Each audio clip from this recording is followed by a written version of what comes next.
El tema del día de hoy es rinitis. Nos acompaña el doctor José Colina, quien es otorrinolaringólogo. Un gusto recibirlo. Bienvenido. Gracias, Daniela. Para mí siempre es un placer estar aquí para conversar de todos estos temas que son de gran importancia para la comunidad en general. Por supuesto, la rinitis, diferentes tipos. Vamos a comenzar también explicándole a las personas que se están conectando con nosotros en este momento qué es la rinitis.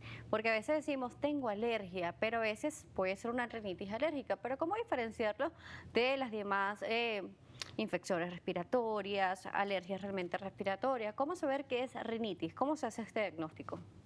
Siempre cuando vamos a definir alguna enfermedad, comenzamos desde el concepto.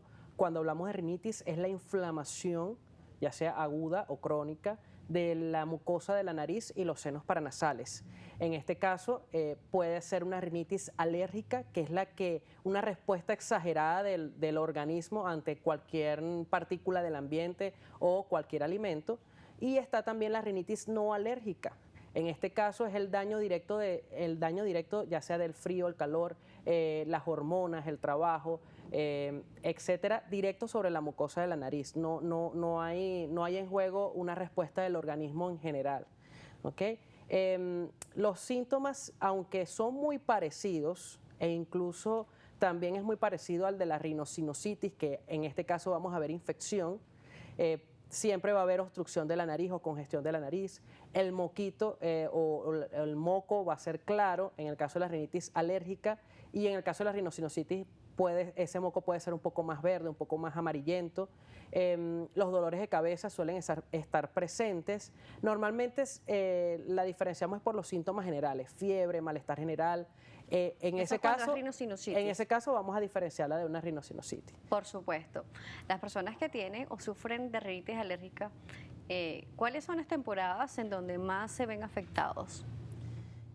Fíjate, normalmente las épocas aquí en Venezuela, que tenemos periodo lluvioso y de sequía, sobre todo cuando hay la mayor temporada de calor, que es en estos momentos, y cuando hay la mayor temporada de lluvias, que vemos que el clima cambia constantemente. Un día hace calor, a la hora siguiente está lloviendo.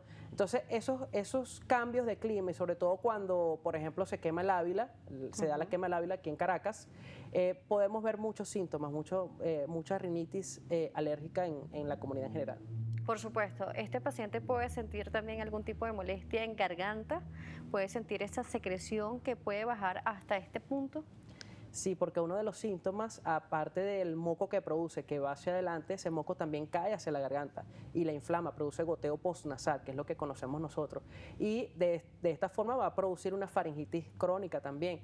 En estos casos, estos pacientes van, además de los síntomas nasales, también van a referir síntomas a nivel de la garganta. Y otra cosa muy importante es que actualmente se ha definido de que muchos pacientes que tienen estos tipos de rinitis o cualquier tipo de rinitis también tienen algún tipo de reflujo.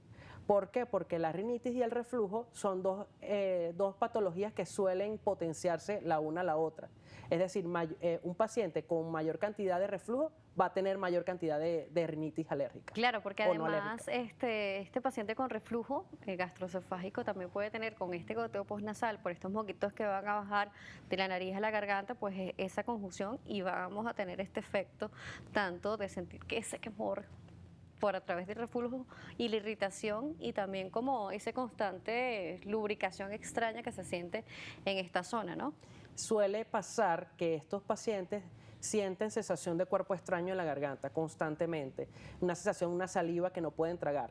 Y cuando interrogamos, hacemos una historia clínica, verificamos que hay algún tipo de reflujo gastroesofágico y también una historia clínica de rinitis. Entonces ahí van a verlo con un equipo multidisciplinario. Hay que verlo también en conjunto con el gastroenterólogo. De hecho, este tipo de patologías, rinitis, sobre todo la rinitis alérgica, es una enfermedad que debe ser tratada por múltiples disciplinas. En el niño, cuando hablamos del niño, debe ser visto, normalmente el primer eslabón es el pediatra. El pediatra es el que nos lo refiere. Cuando evaluamos a ese paciente, vamos a verificar cuáles son las consecuencias de esta rinitis alérgica, y En los adultos, por ejemplo, también debe ser visto por un médico internista y por un médico gastroenterólogo si hay algún tipo de enfermedad de reflujo gastroesofágico. Muy importante saber esto porque a veces pensamos que solo con un antialérgico se va a solucionar el problema, pero en la rinitis esto es una realidad o es un mito. Es un mito y de hecho, tanto en adultos como en niños, uno de los que juega un papel fundamental también es el alergólogo e inmunólogo, porque si es una rinitis alérgica es una respuesta exagerada del cuerpo ante cualquier partícula del ambiente. Lo primordial es determinar cuál es esa partícula, si es un ácaro, si es un alergeno, si es polvo, si es alguna comida. Estamos viendo actualmente que hay muchas enfermedades que comienzan por lo que comemos. Entonces, esto lo va a determinar es el alergólogo e inmunólogo. Por supuesto. ¿Qué hacer, por ejemplo, a los pacientes que tienen rinitis alérgica y que puede estar cerca de un lugar que se haya quemado, un incendio forestal, un lugar de repente en donde hay una construcción cerca y esto hace que haya más polvo y la brisa pues de repente lo lleve más a la casa? ¿Qué se pueden hacer o qué factores se deben de tomar en cuenta? En estos casos se debe estudiar primero qué tipo de alergia es, a qué es alérgico específicamente y en qué grado está su alergia. Normalmente hay diversos grados de rinitis alérgica, ya sea dependiendo de los síntomas, la cantidad de los síntomas, ya sea severa, moderada, leve o intermitente o persistente. En estos casos el paciente debe estar consciente que tiene este tipo de patologías y dependiendo del grado, uno le envía al paciente diversos tipos de tratamiento. Entonces, si va a entrar en contacto con algún alergeno en particular, por ejemplo, si alguien sabe que es alérgico a los camarones o a los mariscos, va a evitar sobre todo a estos alimentos y cuando va, por ejemplo, a este tipo de restaurantes, porque normalmente los restaurantes donde sirven mariscos, camarones, no tienen ese cuidado con el resto de pescados en particular. Por ejemplo, este tipo de alimentación podría desencadenar rinitis alérgica en un paciente, porque por ejemplo, las alergias alimentarias vemos como de repente el paciente refiere que dice, me pica la garganta, siento inflamación, siento hinchazón, pero en la parte respiratoria también se puede desencadenar una rinitis alérgica a través de estos alimentos. Totalmente, de hecho, hay pacientes que me establecen, doctor, cuando como harinas, cuando como gluten, mi rinitis empeora.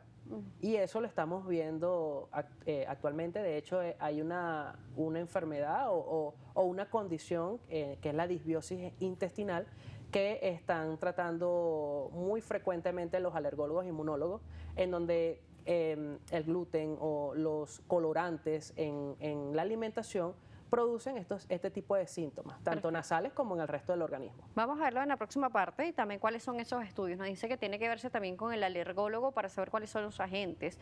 Vamos a ver cuáles son estos exámenes más o menos que se tienen que hacer y luego cuáles son los pasos a seguir. Sabemos que cada paciente se va a tratar de una forma distinta, pero vamos a ver también cuáles son, por ejemplo, las pautas mínimas que se deben de cumplir o esos exámenes que se deberían de tener a la mano. El doctor José Colina, otorrinolaringólogo, nos seguirá acompañando. Recuerda las redes, @salud_gb, @DanielaJSalas. Volvemos.